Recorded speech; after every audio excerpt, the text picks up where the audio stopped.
নমস্কাৰ এই মুহূৰ্তত আহি পৰিছে অসমৰ লগতে ভাৰতৰ বিভিন্ন প্ৰান্তৰ পৰা সন্ধিয়াৰ কেইবাটাও গুৰুত্বপূৰ্ণ খবৰ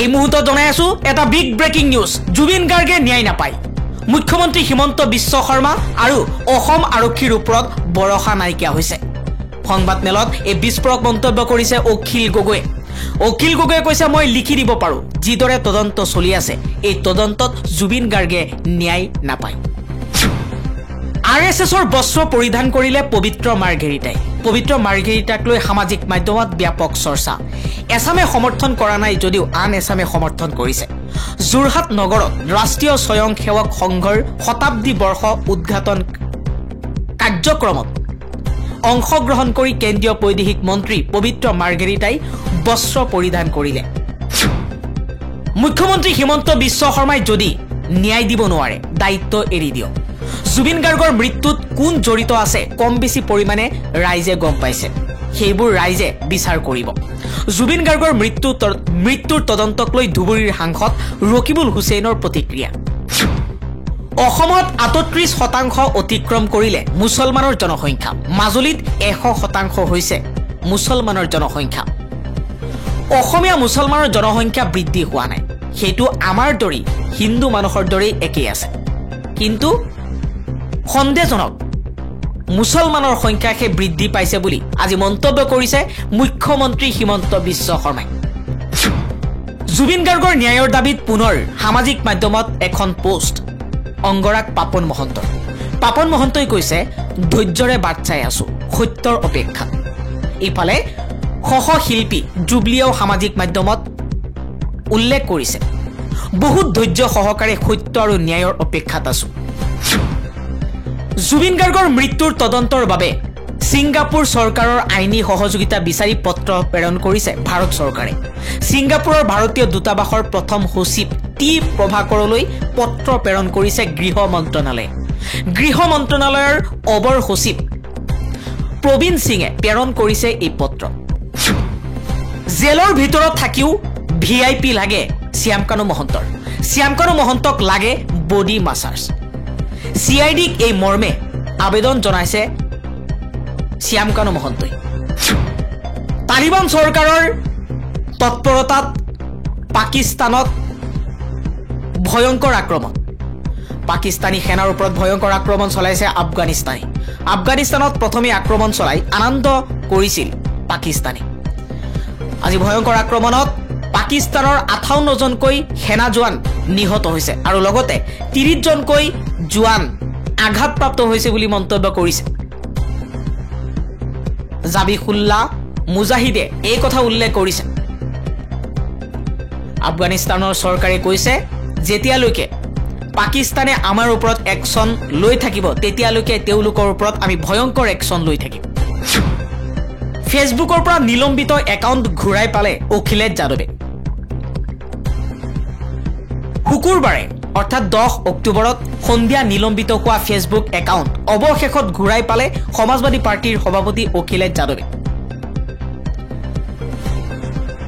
হিন্দুস্তান টাইমছৰ প্ৰতিবেদন অনুসৰি অখিলেশ যাদৱৰ ফেসবুক একাউণ্ট নিলম্বন কৰাৰ বাবে দলৰ নেতাসকলৰ মাজত তীব্ৰ প্ৰতিক্ৰিয়াৰ সৃষ্টি হৈছিল সমাজবাদী পাৰ্টিৰ নেতাসকলে এই পদক্ষেপক বিৰোধীৰ কণ্ঠ দমন কৰিবলৈ চৰকাৰে হাতত লোৱা অঘোষিত জৰুৰীকালীন অৱস্থা বুলি অভিযোগ উত্থাপন কৰিছিল কিন্তু চৰকাৰে এই অভিযোগ নস্যাৎ কৰি কয় যে ফেসবুকৰ মূল কোম্পানী মেটাই এই ব্যৱস্থা গ্ৰহণ কৰিছে আৰু ইয়াত চৰকাৰৰ কোনো ভূমিকা নাই বিশেষ সূত্ৰৰ উদ্ধৃতিৰে হিন্দুস্তান টাইমছে প্ৰকাশ কৰা অনুসৰি অখিলেশ যাদৱৰ পেজটো হিংসাত্মক যৌনগন্ধি পোষ্ট দিয়াৰ অভিযোগত নিলম্বন কৰা হৈছিল অৱশ্যে শনিবাৰে মেটাৰ মুখপাত্ৰই পেজটো পুনৰ কাৰ্যকৰী কৰা হৈছে বুলি অৱগত কৰিছে 2 এদিনতেই ভাল খবৰটো আহিব সিংগাপুৰৰ পৰা জুবিন গাৰ্গৰ মৃত্যুৰ তদন্তক লৈ ডাঙৰ মন্তব্য কৰিছে মুখ্যমন্ত্ৰী হিমন্ত বিশ্ব শৰ্মাই জুবিন গাৰ্গৰ মৃত্যুৰ তদন্ত কৰি ইটোৰ পিছত সিটো বিস্ফোৰক তথ্য লাভ কৰিছে সিআইডিয়ে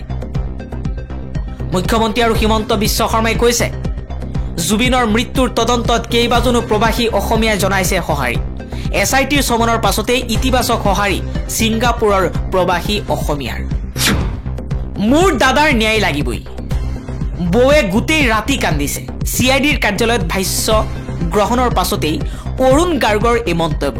অৰুণ গাৰ্গে কৈছে, দাদাক সাগৰত লৈ গৈ কিয় অকলশৰীয়াকৈ থৈ দিছিল, কিয় তেওঁৰ ওপৰত গুৰুত্ব দিয়া নাছিল, এজন মেনেজাৰ থকাৰ পাছতো কেনেধৰণে অসুস্থ হোৱাৰ পাছতো সাগৰত সাঁতুৰিবলৈ দিছিল। ইয়া এক ডাঙৰ ষড়যন্ত্ৰ বুলি মন্তব্য কৰি CIDৰ কাৰ্যালয়ত আজি ভাষ্য গ্ৰহণৰ পাছতেই অৰুণ গাৰ্গে এই মন্তব্য কৰিছে, অতি সোনকালে মোৰ দাদাৰ ন্যায় লাগে। তীব্ৰ সমালোচনাত সেও মানিলে তালিবানৰ বৈদেশিক মন্ত্ৰীয়ে। দ্বিতীয়খন সংবাদমেলৰ আহ্বান জনাইছে তালিবানৰ বৈদেশিক মন্ত্ৰী। তালিবানৰ বৈদেশিক মন্ত্ৰী আমিৰ খান মুত্তাকিয়ে 12 অক্টোবৰ দেওবাৰে দ্বিতীয়খন সংবাদমেল আহ্বান কৰিছে। সংবাদমেল মহিলা সাংবাদিকৰ বাবেও মুকলি থাকিব বুলি সদৰি কৰিছে। দিল্লীত পূৰ্বৰ সংবাদমেলত মহিলা সাংবাদিকক নিষিদ্ধ কৰাৰ বাবে তীব্ৰ সমালোচনাৰ সন্মুখীন হোৱাৰ পিছতেই এই কথা প্ৰকাশ কৰিছে আমিৰ খান মুত্তাকিয়ে। তালিবানৰ বৈদেশিক মন্ত্ৰী হিচাপে প্ৰথমটো ভাৰত ভ্ৰমণ মুত্তাকিৰ। 10 অক্টোবৰ শুকুৰবাৰে তেওঁ ভাৰতৰ বৈদেশিক পৰিক্ৰমা মন্ত্ৰী এছ জয়শংকৰক সাক্ষাৎ কৰে। আলোচনাৰ অন্তত তেওঁ আফগান দূতাবাসত এক সংবাদমেল অনুষ্ঠিত কৰে যদিও কেৱল পুৰুষ সাংবাদিককহে অনুমতি দিয়া হৈছিল। মুকলিকৈ লগুণ চিঙাক লৈ সৰব মন্ত্ৰী পীযুষ হাজৰিকা। পীযুষ হাজৰিকাই কৈছে, কোনোবাই ৰাজহুৱাকৈ কেমেৰাৰ সন্মুখত নিজৰ লগুণ ছিঙি প্ৰতিবাদ কৰা কাৰ্যক মই তীব্ৰ বিৰোধিতা কৰিছো। যোৱাকালি জুবিন গাৰ্গৰ সমাধিস্থলত এজন জুবিনৰ অনুৰাগীয়ে লগুণ ছিঙি তেওঁ কৈছিল, মোৰ কোনো জাতি নাই, মোৰ কোনো ধৰ্ম নাই, মোৰ কোনো ভগৱান নাই, মই মুক্ত, মই কাঞ্চনজংঘা। জুবিন গাৰ্গৰ আদৰ্শৰে সদায় চলিম। এই মন্তব্য কৰাৰ পাছতে সামাজিক মাধ্যমত এইবাৰ যুৱকজনক উদ্দেশ্যি এই মন্তব্য কৰিছে মন্ত্ৰী পীযুষ হাজৰিকাই। পীযুষ হাজৰিকাই কৈছে, কোনোবাই ৰাজহুৱাকৈ কেমেৰাৰ সন্মুখত নিজৰ লগুণ ছিঙি প্ৰতিবাদ কৰা কাৰ্য মই তীব্ৰভাৱে বিৰোধিতা কৰিছো। ইয়াক সনাতনক অপমান কৰা হৈছে বুলি মন্তব্য কৰিছে পীযুষ হাজৰিকাই। ছিংগাপুৰলৈ যাব অসম সাহিত্য সভাৰ প্ৰতিনিধি দল। ছিংগাপুৰৰ প্ৰৱাসী অসমীয়াক SITত হাজিৰ হোৱাৰ বাবে জনাব আহ্বান। শিলচৰত এই মন্তব্য কৰিছে অসম সাহিত্য সভাৰ সভাপতি ডক্টৰ বসন্ত কুমাৰ গোস্বামীয়ে।